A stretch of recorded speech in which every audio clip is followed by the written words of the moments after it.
Gracias.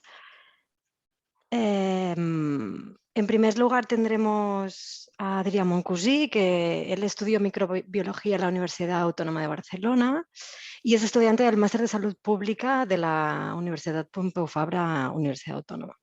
Ha desarrollado su trabajo de fin de máster en el CISAL, en el Centro de Investigación en Salud Laboral, y dicho trabajo lleva por título Incidencia de COVID-19 en sanitarios vacunados y no vacunados, estudio de cohorte de sanitarios en el Parc de Salut Mar en Barcelona 2021, que es el trabajo que nos presentará a continuación. Tal y como indica el título, la temática del trabajo es de mucha actualidad. El personal sanitario ha trabajado y sigue trabajando en primera línea de atención de pacientes con COVID-19, desarrollando su trabajo en un entorno con mayor riesgo de infección. Por ello, se les dio prioridad en la vacunación que empezó en enero de 2021. El objetivo del estudio ha sido valorar el impacto de la vacunación sobre la incidencia de COVID-19 entre el personal sanitario del Parc de Salut Mar durante 2021, según características demográficas y laborales. En segundo lugar, tenemos a la ponente Lisette Bonola, que ella es médico general por la Universidad de Guadalajara, en México, y actualmente está estudiando también el máster en salud pública en la Universidad Pompeu Fabra.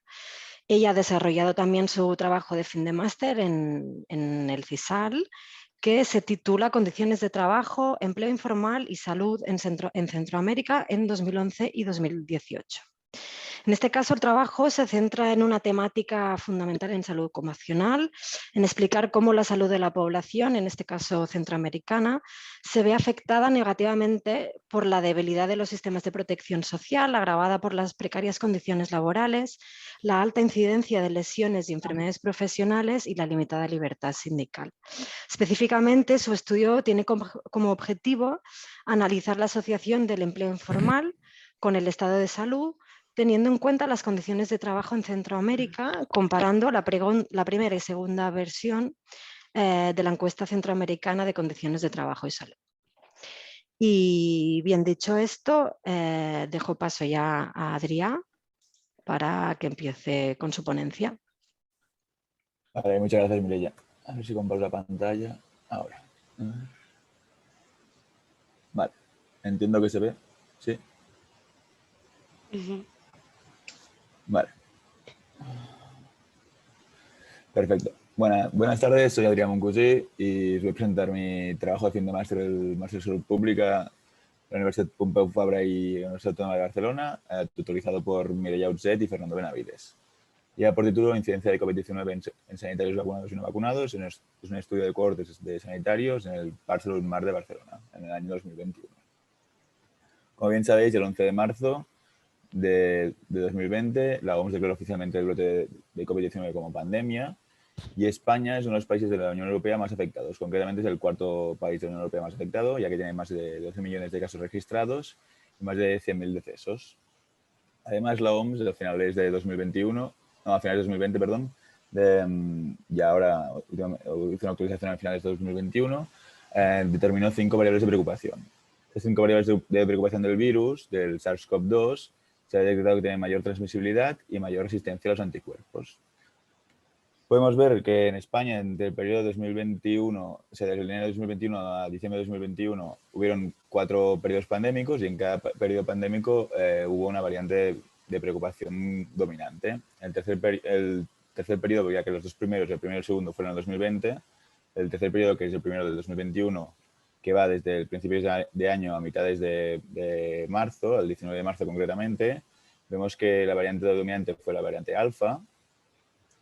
Y después, en el cuarto periodo, que va desde mediados de marzo a mediados de junio, el 19 de junio también fue la variante alfa dominante, pero en el quinto periodo, que llega hasta mediados de octubre, la variante dominante fue la delta y en el sexto periodo hubo 2 variantes dominantes, tanto la delta como la omicron. Estos 4 periodos se determinaron en España, pero también en los países de alrededor, Francia, Portugal, siguieron la misma tendencia evolutiva del virus. Además, los trabajadores sanitarios están en primera línea de la pandemia y tienen mayor riesgo de infección y de enfermedad, como bien sabéis. Además, la OMS entre el año 2020 y 2021 determinó que entre 80.000 y 180.000 personal sanitario podría haber muerto a nivel mundial por COVID-19. También se ha observado que hay desigualdades en el riesgo de infección en este personal sanitario, ya que el personal de enfermería, el personal con contrato temporal y el personal con contrato de sustitución ha tenido más riesgo de infección que los otros colectivos. Para hacer frente a estas infecciones, como bien sabéis, la Unión Europea y la industria farmacéutica hicieron una gran inversión para obtener unas vacunas para hacer frente a la pandemia y a finales de 2020 se autorizaron 5 vacunas por la Agencia Europea del Medicamento con unos niveles de seguridad y efectividad muy elevados, entre el 50 y el 95%. Además, hay mucha evidencia que estas vacunas son protectoras frente a variantes alfa y delta, pero hay menos evidencia de o hay menos artículos publicados frente a estas vacunas frente a la variante Omicron. Además, también hay evidencia que la efectividad vacunal decrece desde su administración, ya que decrece también la respuesta moral. Teniendo en cuenta todos estos puntos de background, de introducción, planteamos el siguiente objetivo que ha mencionado Mireia en el trabajo de fin de máster, que es que valorar el impacto de esta vacunación sobre la incidencia de COVID-19 entre los sanitarios del Parc Salut Mar durante los diferentes periodos del 2021, los que he mencionado anteriormente con el gráfico, según características demográficas y laborales. Para hacer este trabajo se ha diseñado un estudio observacional retrospectivo de una cohorte dinámica que va desde el 1 de enero hasta el 31 de diciembre de 2021, que incluye todo el personal sanitario con y sin atención directa a pacientes que han sido contratados en el Parc Salut Mar durante al menos una semana en 2021. La cohorte lleva el nombre de la cohorte Cosamar y tienen en el 2021 y los sujetos que hemos estudiado son 5.557 sujetos, ¿vale? Para trabajar en este estudio hemos utilizado 3 fuentes de información: el registro de personas infectadas del Servicio de Salud Laboral del Parc Salut Mar, la base de datos del Departamento de Recursos Humanos del Parc Salut Mar, que tiene información sociodemográfica, laboral y de las incapacidades temporales, y también la base de vacunación del Servicio de Salud Laboral del Parc Salut Mar. Hay unas variables y unas definiciones que hay que tener en cuenta para entender los resultados que os voy a mostrar ahora, y es que nuestra variable explicativa principal es el estado vacunal, y lo hemos considerado solo con dos variables respuestas: el estado vacunal completo, si tiene las 2 dosis de la vacuna, o no vacunado. Hemos considerado no vacunado cuando tiene una dosis o cuando tiene 0, o sea, o no está vacunado. Además, también nuestra variable respuesta es el caso de COVID, y tenemos caso de COVID cuando está diagnosticado de COVID-19 mediante una PCR o mediante un test de antígenos rápidos. Además, para ajustar nuestro estudio y para hacer las certificaciones de los resultados, utilizamos otras variables, como los periodos pandémicos, las características demográficas, que son sexo y edad, y características laborales, como el tipo de contrato, la categoría ocupacional y el turno de trabajo. Mencionar aquí que hemos visto en el gráfico que había 4 periodos pandémicos a nivel de España, pero en nuestro estudio hemos agrupado el tercer y el cuarto periodo, ya porque en el cuarto periodo, dentro de la cohorte, había muy pocos casos. Por lo tanto, hemos agrupado estos casos en el tercer y cuarto periodo. Por tanto, en nuestro estudio veréis que tenemos 3 periodos que hacen referencia al tercer y cuarto agrupados, y el quinto y el sexto. Para hacer el análisis, primeramente hemos hecho un análisis descriptivo de las principales variables según el estado vacunal de los sujetos al final del periodo, es decir, los vacunados frente a los no vacunados. Después, un segundo paso del análisis estadístico es el cálculo de las tasas de incidencia por semanas y por periodos pandémicos. Y después calculamos esta razón de tasas, es decir, los vacunados respecto a los no vacunados. Y estratificamos tanto por las variables que he mencionado en la diapositiva anterior, laborales y sociodemográficas. Y finalmente haremos unas estimaciones de Kaplan-Meier en función de si están vacunados o si no están vacunados, y unas estimaciones de hazard ratio a partir de los modelos de regresión de Cox, pero con un pequeño punto, que es que la variable estado vacunal es variable en el tiempo. Es decir, todos los sujetos empiezan como no vacunados al inicio, y a medida que se van vacunando, pues varían el modelo. Y a partir de estos hazard ratios podemos calcular la efectividad vacunal, es decir, 1 menos el hazard ratio, podemos calcular cuánto efectiva es la vacuna en nuestra cohorte.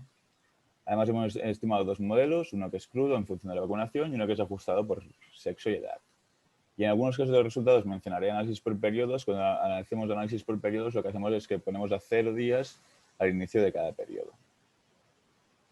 Únicamente mencionar que este trabajo a proteger los derechos de intimidad de las personas trabajadoras, ya que hemos utilizado un código de identificación anónimo y que este proyecto está evaluado de manera positiva por parte del Comité de Ética del Parc del Mar. Ahora os voy a presentar los resultados que hemos obtenido del estudio y primeramente de forma descriptiva vemos que en nuestra cohorte había un 73,22% de mujeres con una edad media de la mayoría de la cohorte de entre 30 y 49 años. La mayoría de nuestros sujetos tenían un contrato permanente y más de la mitad de los individuos pertenecían a la categoría laboral de personal de enfermería y auxiliares. A partir de aquí podemos ver cómo, en este gráfico, cómo ha evolucionado la tendencia de vacunados, ya que vemos que a mitad de marzo, entre marzo y abril, había ya un 89,5% de vacunación y a partir de aquí crece ligeramente y al final del estudio tenemos un 93% de vacunados. Además podemos ver las diferencias entre las tasas de incidencia entre vacunados y no vacunados a lo largo del periodo de estudio y vemos que al principio hay mucho espacio de diferencia entre vacunados y no vacunados, la curva roja en comparación con el azul, pero al final en los meses de octubre, noviembre y diciembre esta diferencia es menor, ya sé que las curvas están más juntas. En datos numéricos podemos ver que la tasa de incidencia al primer periodo fue de 0,24 casos por 1.000 personas día y esta tasa aumentó a 0,36 y a 0,93 al final del tercer periodo. Además, vemos que en el primer periodo hay diferencias significativas en función de la vacunación y en el tercer periodo estas diferencias ya no son significativas. Además, podemos ver que en el segundo y tercer periodo hay más casos de COVID-19 en los menores de 30 años, en las personas con contrato de sustitución y en el personal de enfermería y otro personal facultativo. El segundo paso del análisis estadístico que hemos hecho era comparar las tasas de incidencia para ver la razón de tasas y vemos que la razón de tasas de vacunados respecto a no vacunados fue 0,07 en el primer periodo, 0,52 en el segundo periodo y 0,74 en el tercer periodo. Es decir, como más cercano a 1, menos diferencias entre vacunados y no vacunados, pero en todos los periodos estos resultados son significativos. Es decir, este análisis es un análisis instantáneo, lo que es decir es una foto del momento, y no tiene en cuenta el tiempo. Por tanto, podemos ver que en el primer periodo la tasa de incidencia de vacunados es significativamente inferior a la tasa de no vacunados en todas las variables. En el segundo periodo fue significativa entre mujeres de menores de 30 años con contrato de sustitución y personal de enfermería y turno de día. Y en cambio, en el tercer periodo no hubo diferencias significativas entre vacunados y no vacunados. Esto en los resultados de esta foto, pero si avanzamos más adelante veremos que realmente sí que hay diferencias cuando tenemos en cuenta el tiempo. Aquí os muestro la tabla con nuestro modelo de hazard ratios, del modelo de Cox, con la variable estado vacunal variable en el tiempo. Y este primer modelo es el modelo crudo. Y vemos que en la última columna, en la última fila, perdón, donde pone el total, que nuestra efectividad vacunal decrece con el tiempo, ya que en principio es del 96%, ya que nuestro efectividad vacunal es 1 menos el hazard ratio, este es 0,04, y pasa a 0,35 y 0,56. Además, vemos que no hay diferencias significativas en función del sexo en ninguno de los periodos y que en las personas de mayor edad de nuestra cohorte, es decir, entre 50 y 70 años, esta efectividad vacunal decrece, ya que empieza en 0,03 y acaba en 0,81. Es el grupo de edad donde hay más diferencias entre los tres periodos. Si nos fijamos, en cambio, en el modelo ajustado por sexo y edad, vemos que en el primer periodo no hay diferencias significativas en ninguna de las categorías laborales, pero en el segundo y tercer periodo sí que hay un riesgo de infección significativamente inferior en personas con contratos de sustitución en el segundo periodo y en personal de enfermería y en turno de día, tanto en el segundo periodo y en el tercer periodo. En el tercer periodo también hay diferencias significativas de riesgo de infección en personas con contrato permanente y en personas con categoría ocupacional de otro personal facultativo. Y aquí tenemos la estimación de Kaplan-Meier, pero en lugar de presentar como la típica Kaplan-Meier hemos hecho la inversa y presentamos la probabilidad de infección. Y aquí podemos ver que los vacunados respecto a los no vacunados tienen una probabilidad de infección mucho menor, ya que en los primeros 100 días los vacunados, por ejemplo, tienen muy poca probabilidad de infección y los vacunados ya empieza a aumentar esa probabilidad de infección y no es hasta el final del tiempo de seguimiento de los vacunados que aumenta esta probabilidad de infección. En cambio, los no vacunados al final del periodo de seguimiento ya tienen una probabilidad de infección muy elevada, y si veis que estos intervalos de confianza, que es estas manchas grises de fuera de la curva, son más anchas, es porque en este momento de la cohorte había un 7% solo de personal no vacunado.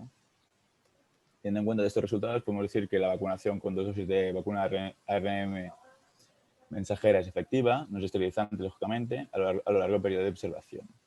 Por tanto, el riesgo de infección de no vacunados es superior a los vacunados, y este efecto vacunal vemos que ha decrecido del 96% del primer periodo al 75% del segundo periodo y al tercer periodo al 44%.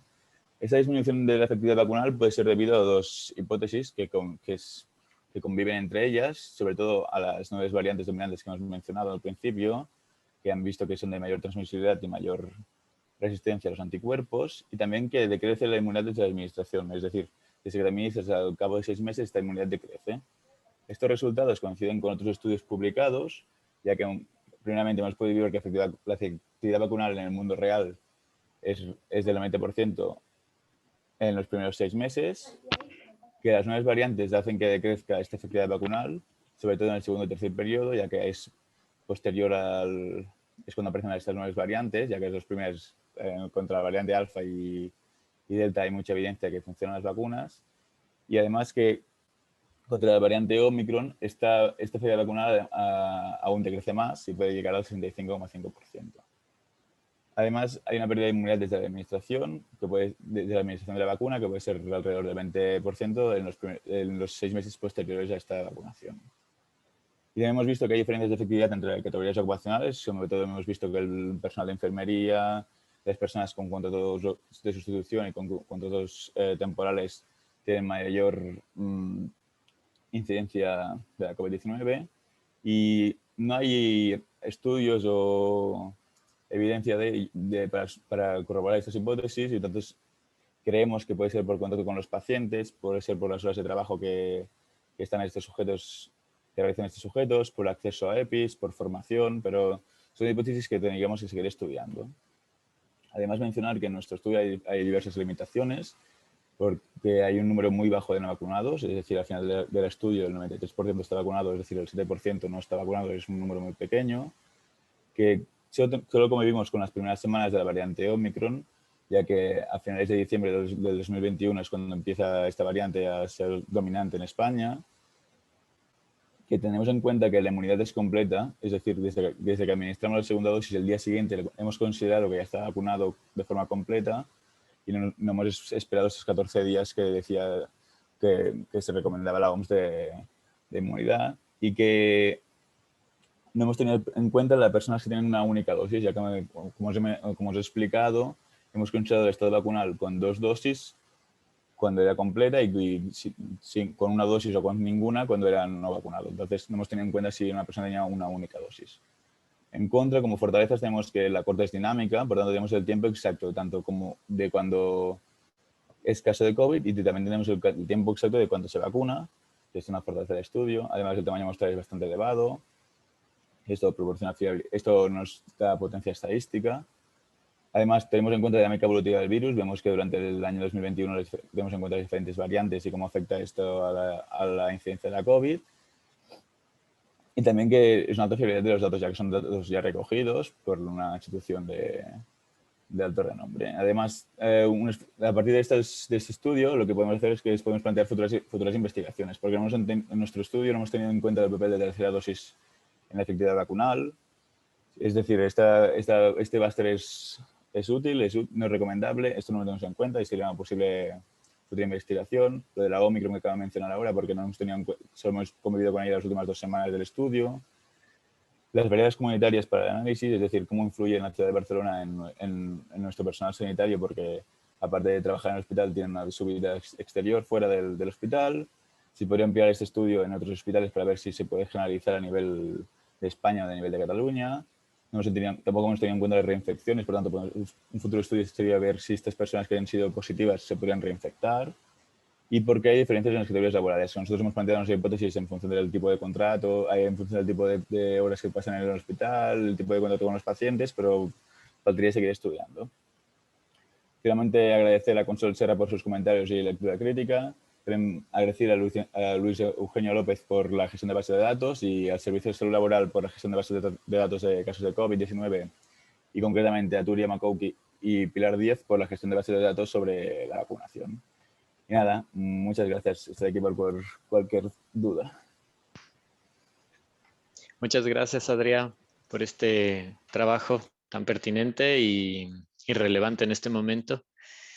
Vamos a abrir un pequeño espacio para las preguntas. Vamos a tener 10 minutos de preguntas y después pasaremos a la siguiente ponencia con Lisette. Entonces, si alguien desea preguntar, puede alzar la mano, simplemente abrir el micrófono.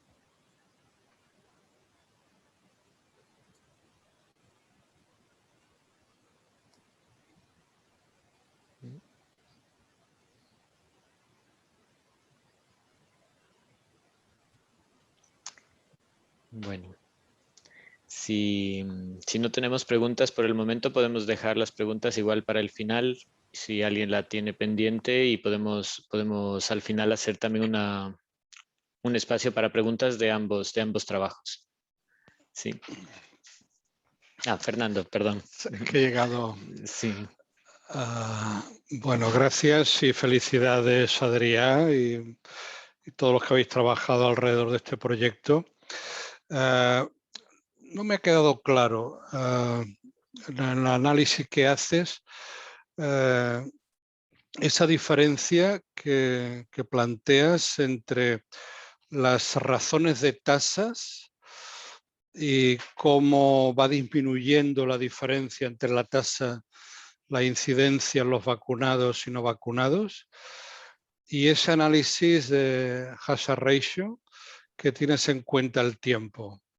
No sé si podrías extender un poco la explicación.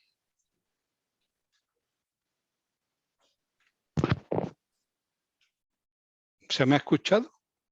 Sí, perdón. Comparto un momento, a ver si puedo volver a compartir un momento y lo vuelvo a explicar con más detalle. ¿Se ve ahora? Parece que sí, perfectamente. Se ve como contradictorio, ¿no, Adrián?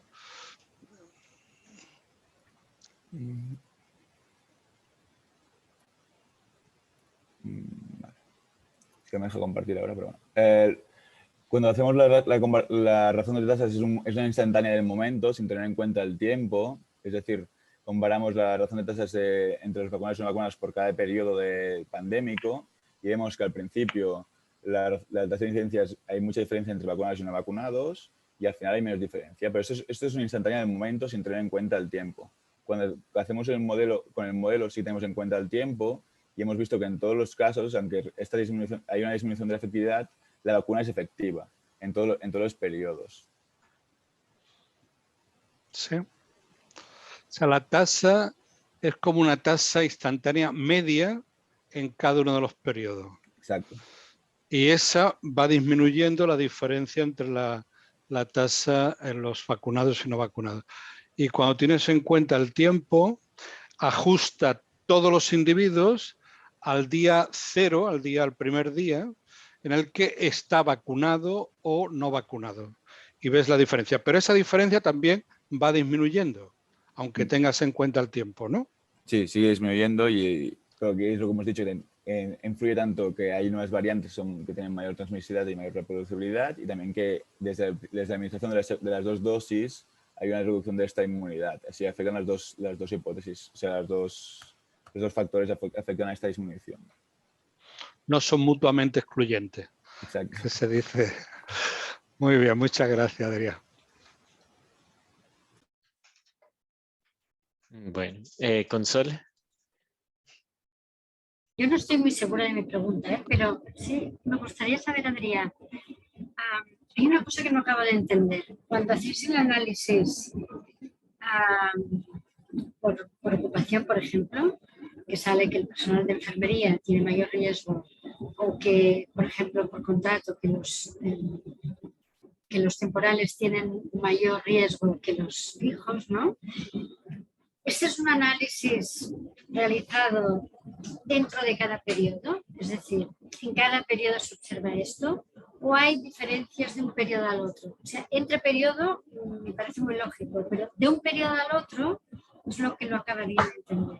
También es verdad que nuestra percepción, porque es una percepción, nuestra percepción es que durante el primer año más o menos los profesionales se infectaban sobre todo en el hospital, sobre todo estos profesionales que tienen unas tareas más en contacto con los pacientes, y en cambio ya el segundo año, bueno, más o menos, en 2021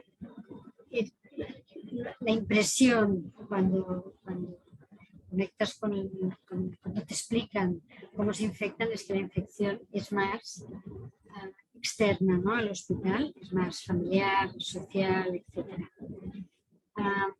Yo creo que esto valdría la pena a lo mejor comparar si es que los distintos periodos y ver si estas diferencias entre categorías o entre tipo de contrato se van diluyendo en el tiempo. No sé si me explico, ¿eh? Sí, sí. Por eso he dicho que había una limitación que hemos introducido en variedades comunitarias para ver si esta infección fuera externa al hospital, porque si coincidía que en Barcelona en ese momento había muchos casos, también por decir, porque los sanitarios se contagiaran fuera del hospital, y es una limitación del estudio que sí que es verdad que hay que tener en cuenta. Y respecto a la primera pregunta sobre los periodos, sí que es verdad que en el primer periodo, en todos los análisis, no hay diferencias significativas en función del tipo de categoría ocupacional o en función del tipo de contrato. Yo entiendo que es porque desde que se vacunan el efecto inmediato es muy alto el primer periodo. Y en cambio en el segundo y tercer periodo sí que hay diferencias significativas en estos grupos ocupacionales. Y si tú que conoces más del tema que yo, supongo que debe ser por infecciones externas al hospital, yo me lo creo 100%, pero claro, no podemos valorarlo dentro de nuestro estudio porque no tengo esta variable para introducirla, si se ha contagiado fuera o se ha contagiado dentro del hospital. Entonces sí que estaría bien seguir con la cohorte más tiempo y ver si estas diferencias se diluyen con el tiempo o se mantienen. Si se mantienen es porque dentro del hospital o la gente que entra de forma temporal no tiene la formación adecuada o no tiene los conocimientos adecuados para que no haya transmisión dentro del hospital si se mantienen esas diferencias. Si se diluyen con el tiempo, puede ser que sea una infección puntual de este colectivo o porque han convivido fuera del hospital los mismos trabajadores. Desconozco esto, pero yo creo que estaría bien seguir investigando y ver si estos periodos se diluyen o se siguen manteniendo estas categorías. Exacto.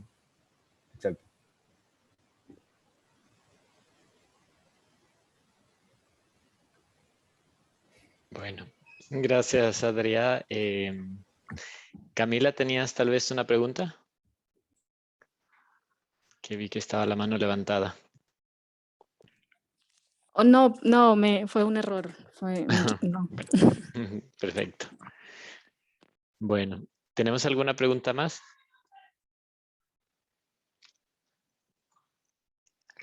Bueno, vamos a pasar entonces con nuestra segunda ponente, con Lisette. Y igual al final, si alguien quedó con alguna pregunta pendiente, la podemos dejar al final para la ronda de preguntas. Adelante, Lisette. Perfecto.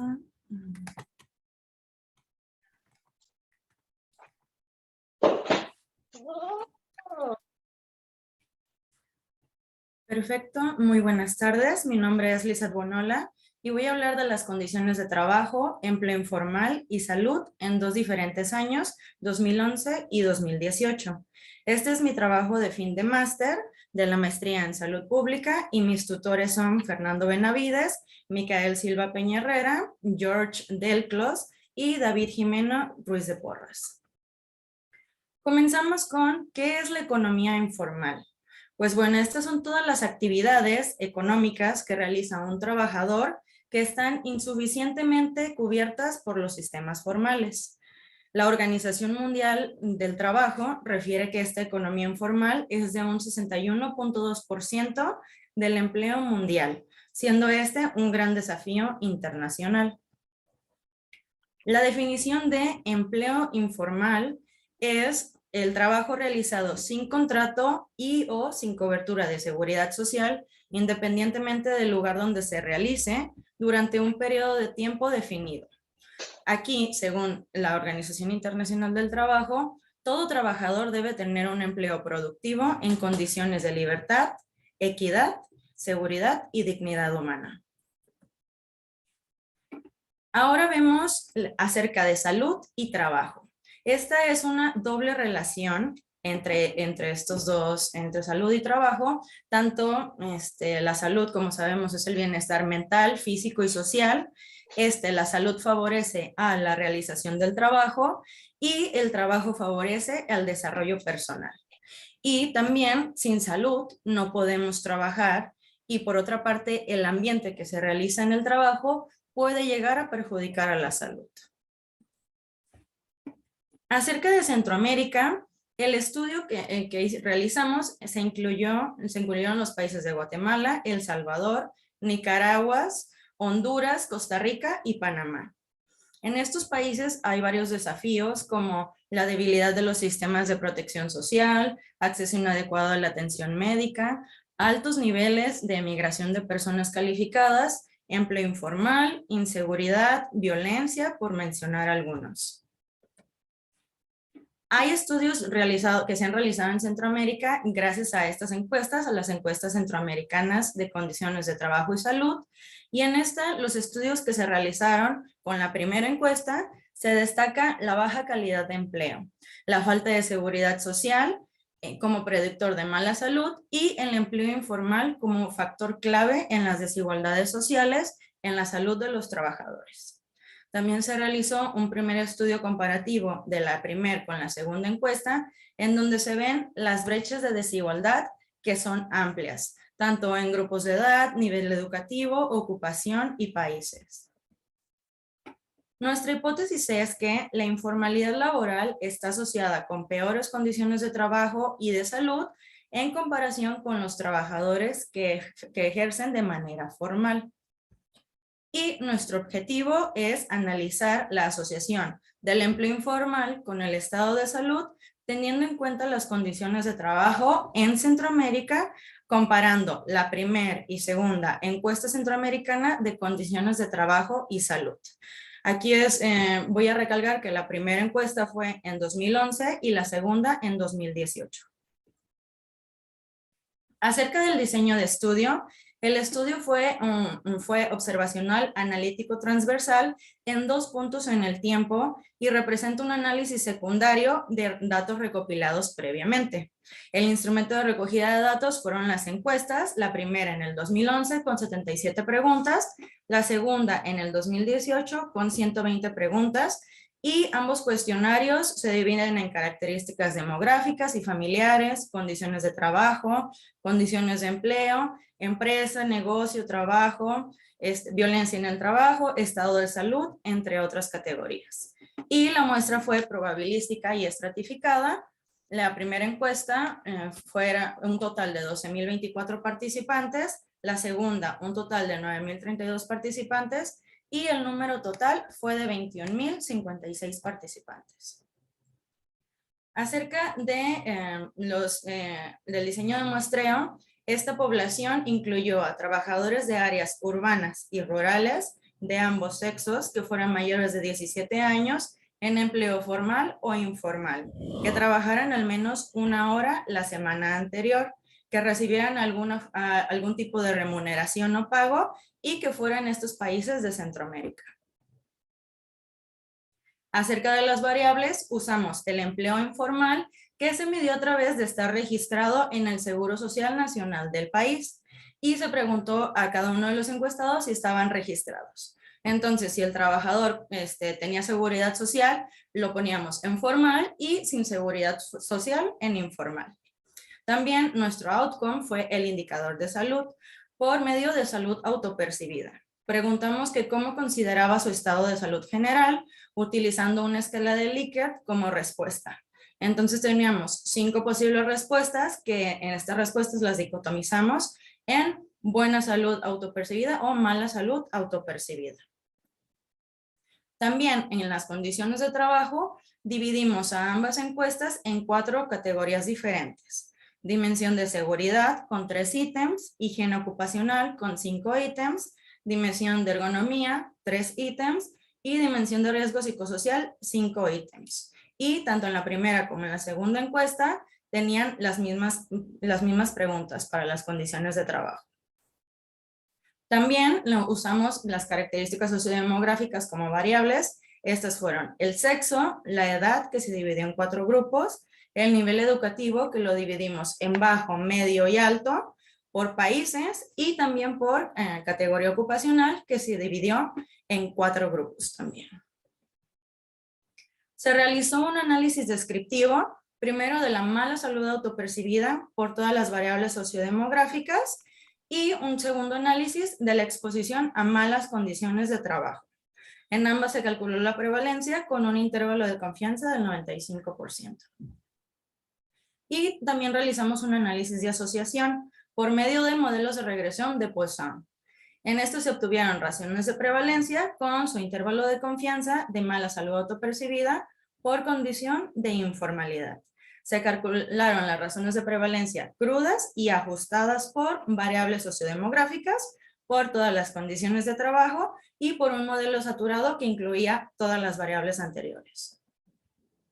Entonces, aquí tenemos el primer resultado, que podemos ver que la prevalencia de la mala salud autopercibida es mayor en trabajadores informales que en trabajadores formales, tanto en mujeres como en hombres.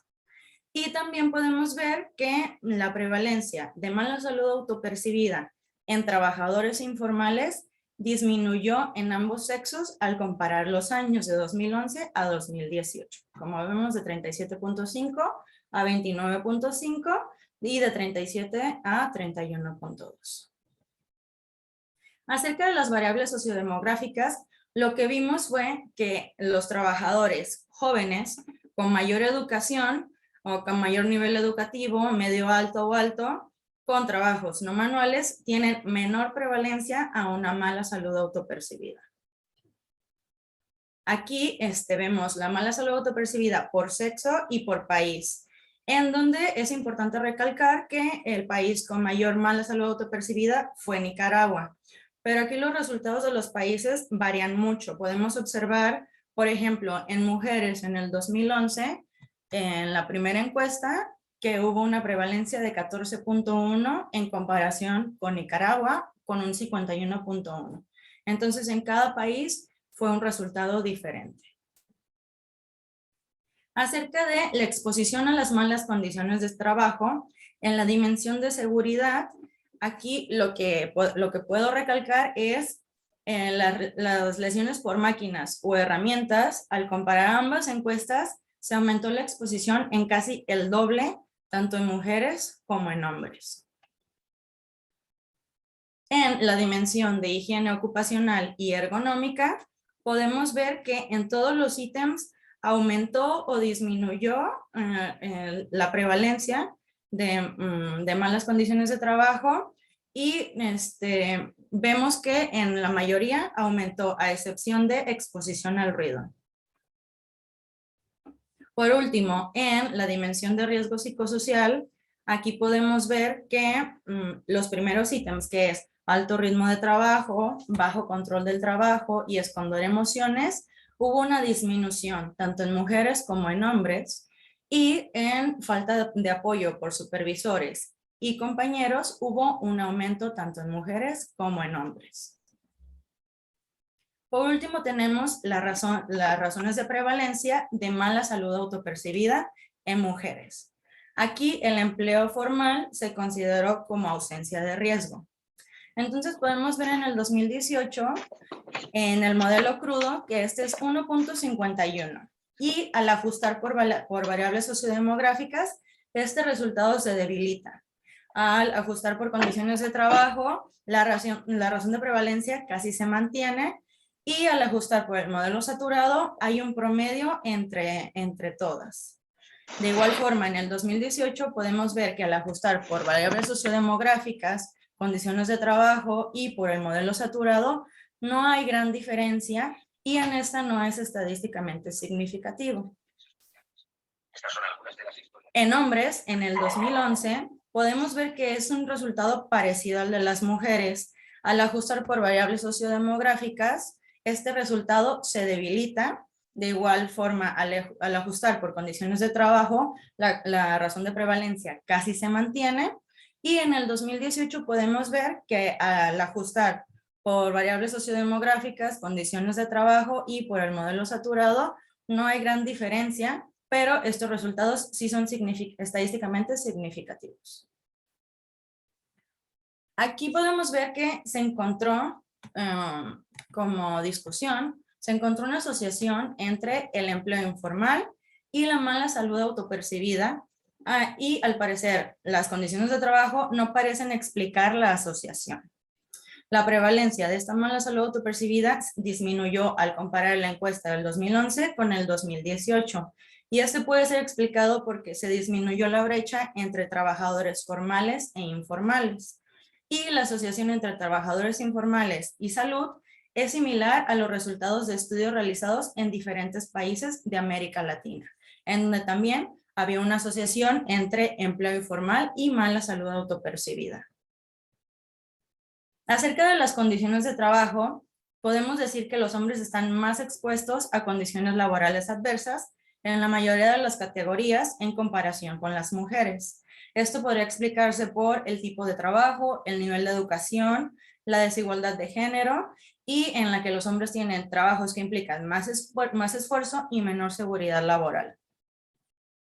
Acerca de las limitaciones, el sesgo de selección podría ser una posible limitación, ya que la participación fue voluntaria, pero parte de esta limitación se compensó con el uso de medidas ponderadas para este análisis y también que la muestra se seleccionó al azar. Acerca de que la encuesta refleja autoinformes, por lo que puede haber un elemento de recuerdo de sesgo de información. Sin embargo, dado que la entrevista se realizó en el domicilio del trabajador, las respuestas tenían más probabilidades de ser confiables de acuerdo a la autopercepción del trabajador. Y al igual que con cualquier estudio transversal, existe una posible causalidad inversa, lo que podría significar que las personas con problemas de salud tienen más dificultades de encontrar un trabajo formal. Y por último, en las condiciones de trabajo, con respecto a la higiene ocupacional y a la exposición ergonómica, no se midieron las mismas respuestas, ya que en el 2011 habían 4 respuestas para estos ítems y en el 2018 5 respuestas. Acerca de las fortalezas del estudio, esta es una comparación de 2 encuestas bien diseñadas con una perspectiva temporal de 7 años.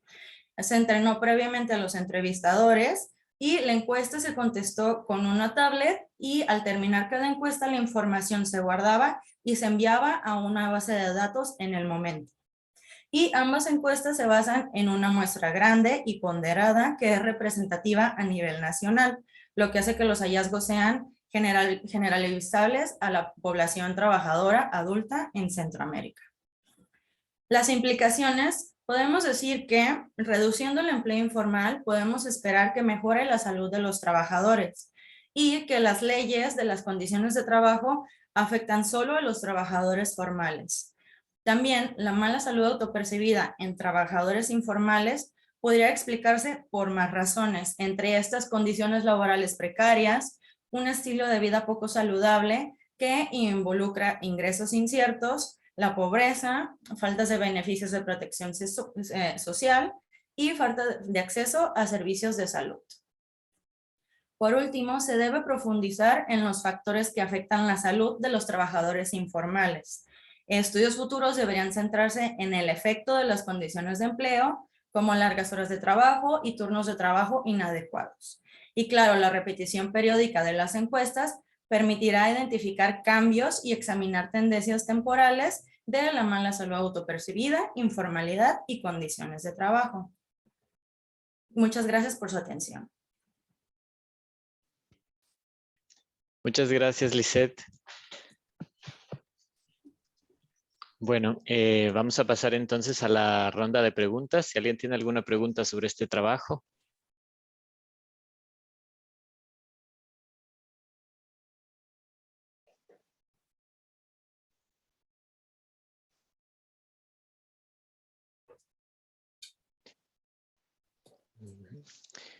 Bueno, Lisset, igual felicitarte por este trabajo que es también muy relevante, sobre todo en este contexto de la informalidad, donde tenemos un gran porcentaje, como mencionaste, de empleo informal en Centroamérica, donde está afectando obviamente la salud de los trabajadores.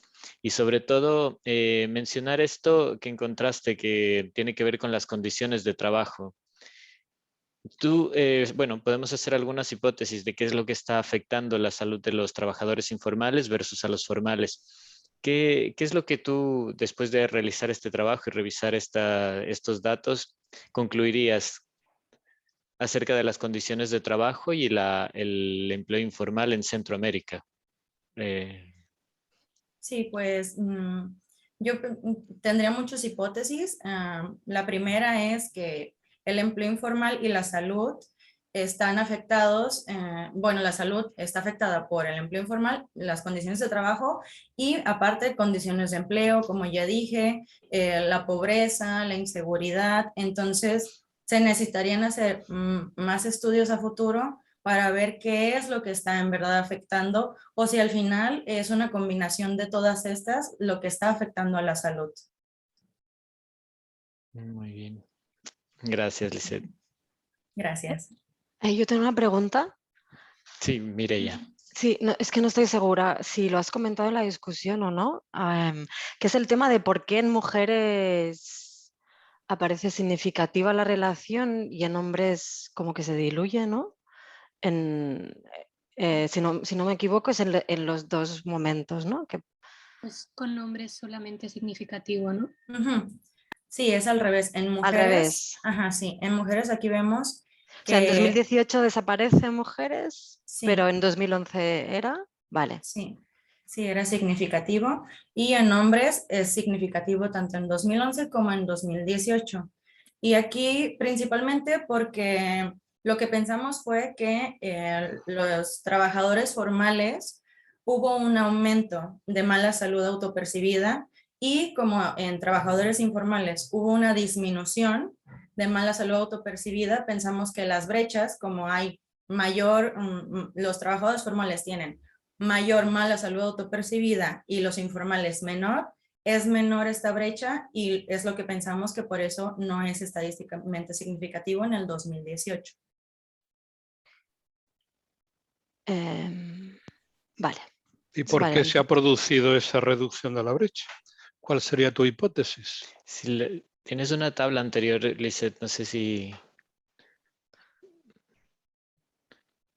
No, pero ¿por qué no? Los números, creo recordarlos también, pero ¿cuál sería la hipótesis que explicaría esa reducción de las diferencias en las mujeres? Lo que yo pudiera pensar es que mujeres que estaban en el trabajo informal con mala salud autopercibida, tal vez ahora tienen trabajo formal, pero siguen teniendo esta mala salud autopercibida y por eso es que se aumentó y disminuyó, aumentó en formales y disminuyó en informales.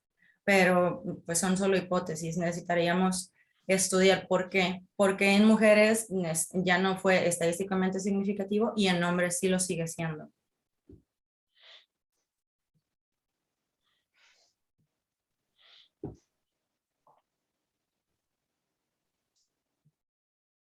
Bueno, tal vez alguna pregunta, Valeria, por favor. Sí, buenas. Primero, felicidades a Lisset, es expuesto maravillosamente. Y segundo, quería preguntar sobre las diferencias entre países que hablabas del principio que se daban en 2011 y en 2018. No sé si también habían desaparecido, también que ya no había tanta disparidad entre esto, mujeres que, por ejemplo, como mencionabas, Panamá con un 14,1 versus Nicaragua que tiene 51. Sin embargo, después en 2018 esas diferencias no son tan grandes. ¿Por qué crees que también ha cambiado estas diferencias entre países? Pues aquí necesitaríamos ver cada país individualmente, porque por ejemplo, en Nicaragua, aunque la mala salud autopercibida es alta, disminuyó. Pero por ejemplo, si vemos Panamá, la mala salud autopercibida era baja y aumentó drásticamente tanto en mujeres como en hombres. Entonces, cada país tuvo una tendencia diferente y eso me gustaría investigarlo más a futuro para ver por qué cada país, qué ley puso, qué nuevas acciones hicieron, qué es lo que cambió en cada país para que subieran o bajaran la mala salud autopercibida.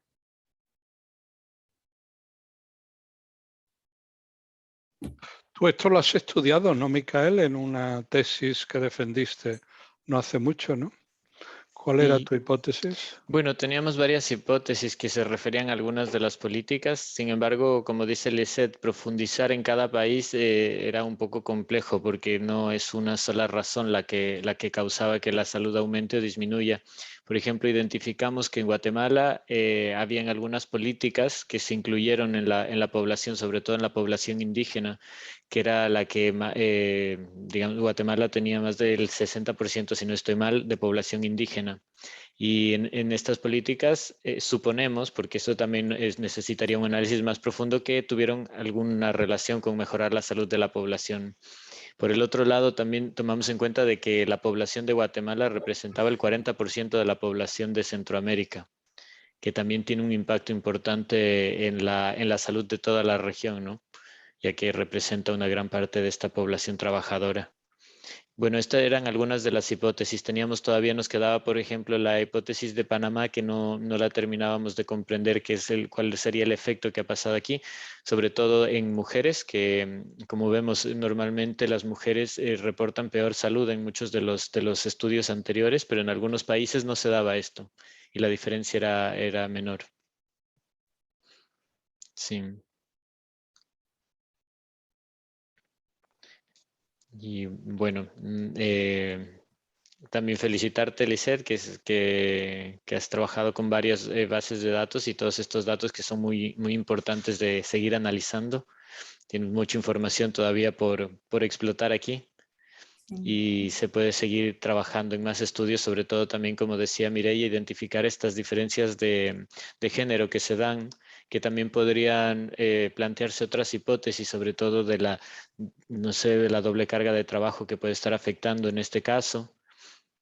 Entre otros factores también culturales que se dan sobre todo en esta región. Bueno, ¿alguna otra pregunta? Todavía tenemos unos 5 minutos para cerrar el tema. Sí. Fernando, ¿alguna pregunta? ¿No? Bueno,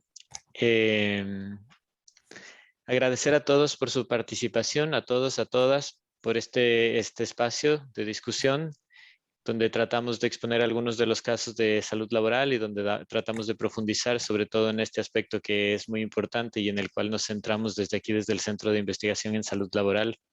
Recordarles que estas participaciones y estas ponencias quedan grabadas y se suben al canal de YouTube del CISAL, por si pueden revisar cualquiera de las ponencias, que tenemos varias también que hemos dado cada mes desde hace algún tiempo atrás. Y invitarles a la próxima ponencia, que sería de aquí en un mes. Igual serán comunicados también por correo electrónico para las próximas ponencias que tengamos. Bueno, muchas gracias a todos y a todas. Gracias. Gracias, Micael. Gracias, Micael. Gracias.